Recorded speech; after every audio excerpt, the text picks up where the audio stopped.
Hi, I'm Corey Barker, and I want to take a few minutes and talk to you about the new Photoshop.com mobile application for the new Android smartphone, giving you the ability to use Adobe Photoshop to edit, save, and share your photos right on your mobile device. Let's take a look. So once the application launches, you'll notice on screen, at the very top of your screen, you've got two buttons, one for phone and one for online. Now we'll talk about online in just a moment, but for now let's take a look at the phone section. When this is activated, you'll notice it loads a gallery of images, and these are the photos that are located locally on your phone. So let's take a look at this first photo here. Once I've selected a photo, you'll notice that it filled the screen with that image. However, if you wanted to see more of it, you can also turn the device and it will put the photo in landscape mode automatically. You can also scroll through your images when you're in this mode by simply going and just dragging your finger across the screen. It will scroll to the next image in the gallery. You can also tap the arrows at the bottom to go forward in the gallery, or hit the back arrow and it will go backwards in the gallery, bringing you back to the beginning. So if you look at the bottom of your screen, you'll notice you have two buttons. You have one for edit and one for upload. And we'll talk about upload in just a minute when we talk about the online features, but let's take a look at edit. There are two ways to bring your photo into edit mode. Now the first way is if you tap on that edit button, it allows you to go into the gallery and simply tap on the photo that you want to edit, and it will bring it into edit mode, revealing all the editing features. That's one way. Another way is if you're inside of the gallery and you tap on a photo and it brings it into full mode, as I mentioned a moment ago, you can scroll through, simply tap the menu button, and it will bring up a number of features here. First one is the upload. Again, we'll talk about that in a moment. Edit photo. You can even delete this photo, set it as a wallpaper right here on your phone, or run a slideshow. As we want to do here, we want to edit this photo, so we'll simply tap Edit Photo, and it brings us into that same edit mode. So once you're in edit mode, you'll notice at the top of the screen you've got three buttons. The first one is your cropping features, second one is your image editing and color effects, and the third one is your special effects. But let's take a look at right inside here at the crop feature. I can choose to crop, straighten, or rotate, or even flip this image. Well, in this case, I want to go ahead and crop it, so I'm going to select crop, and what it's going to do is put a crop frame around my photo, and I can interactively go in here and resize the crop window just by grabbing any of the corner handles and repositioning them. So once I've got the crop window in position, if I decide I don't want to crop this image, you can simply tap this red X at the bottom. It will bring you back to the original state, allowing you to apply further edits. In this case, however, I do want to go ahead and save this crop, so I'm just going to tap the green check mark. So once you've made the change and the photo is now back in the main edit window, you've got some options down here at the bottom. Now, the first one is basically a cancel all. If you've made some changes to this photo and you just want to go back to the original gallery without saving any changes, tap that red X and it will bring you back. Now, the second button, this red curved arrow, is basically an undo. So let's say I've applied this crop and I see how it looks when it's bigger in screen. I don't necessarily like it. Just simply tap that and it will undo that change, and it will bring you back to that crop state.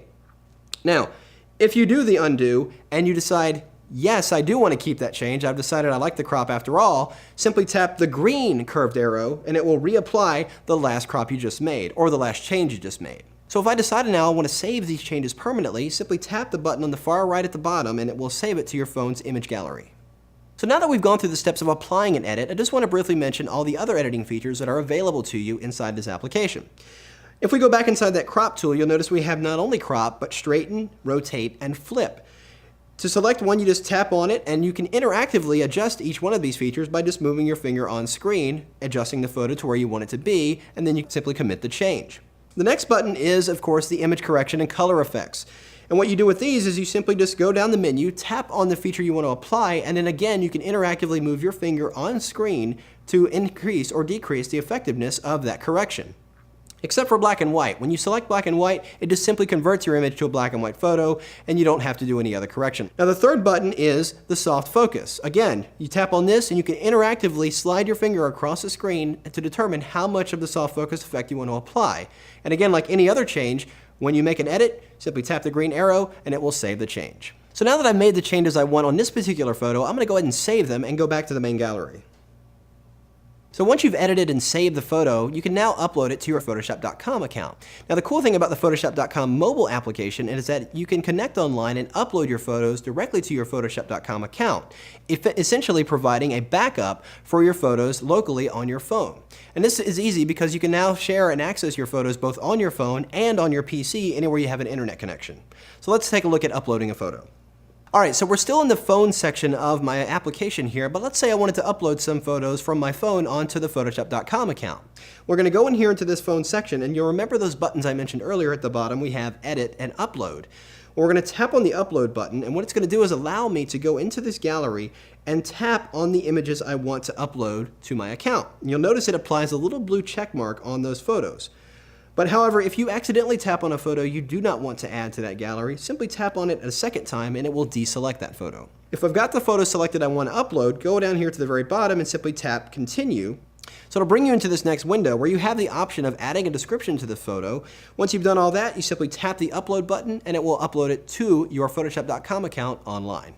So another interesting thing when you're uploading photos is that this particular phone has a really cool feature called background processing, allowing you to upload photos even when you're not necessarily using the application. You could still be going and edit more photos or do something else on your phone, and it will continue to upload the photos until it's done. Now, I showed you one way of uploading a photo. I want to show you another way. When you're inside your phone editing your certain photos and you've got it in full screen, what you can do is tap the menu button and it will bring up those options that I showed you earlier, but you also have the option of Upload. You simply tap that first button and it will bring you back to that window where you can have the option of adding a description, then simply tap Upload and it uploads it to your Photoshop.com account. All right, so up till now we've edited and saved and even uploaded our photos, but where do they go? Well, if you remember earlier I talked about the Online button here at the very top of my interface. Well, if you simply tap that, what it's going to do is open up your galleries that are accessible online on your Photoshop.com account. So you can see it's got a list of them. You can scroll through with your finger. Once you see one you want to take a look at, simply tap it, and it's going to open up that gallery of photos. You'll notice you can scroll through here, and it's just like the local gallery on your phone. You can scroll through it, tap on it, and fill it full screen. However, you also have the option of emailing these photos, and you can do it two ways. You can email the entire album of photos. Notice down here at the very bottom, we've got an Email Album button. Simply tap on that, and a window is going to pop up. You can input an email address, input a message, and it will send that gallery on to whoever you're going to send it to. That's emailing a whole gallery of photos. What if you just wanted to send somebody one photo? Well, you'll simply go into your gallery, tap on the photo, and open it up right here on screen. And when it loads that photo, you'll simply tap on the menu button, and it will pop up a little menu here, and this icon here at the bottom, it says Email Photo. Simply tap on that. You get that same window where you input an email address, input a message, send email photo, and you're good to go. And I also want to again remind you that the Photoshop.com online account is great in many ways, not just to be able to go in there and view and edit and share and email photos like you just saw me do, but it serves as a backup. You remember we mentioned earlier, the backup for all your photos on your phone. So you can upload those, delete the ones off your phone locally, and then you save room for more photos. So you're not just having to build up a gallery of images on your phone, and then when you get to a certain point, you have to delete them because you ran out of room. You can upload them to your account, they're saved, you can share them, you can always access them, and always bring them back to your phone as well. Very good feature to have. So there's just a quick overview of all these great features with the new Photoshop.com mobile application on the new Android smartphone. I'm Corey Barker. Have a nice day.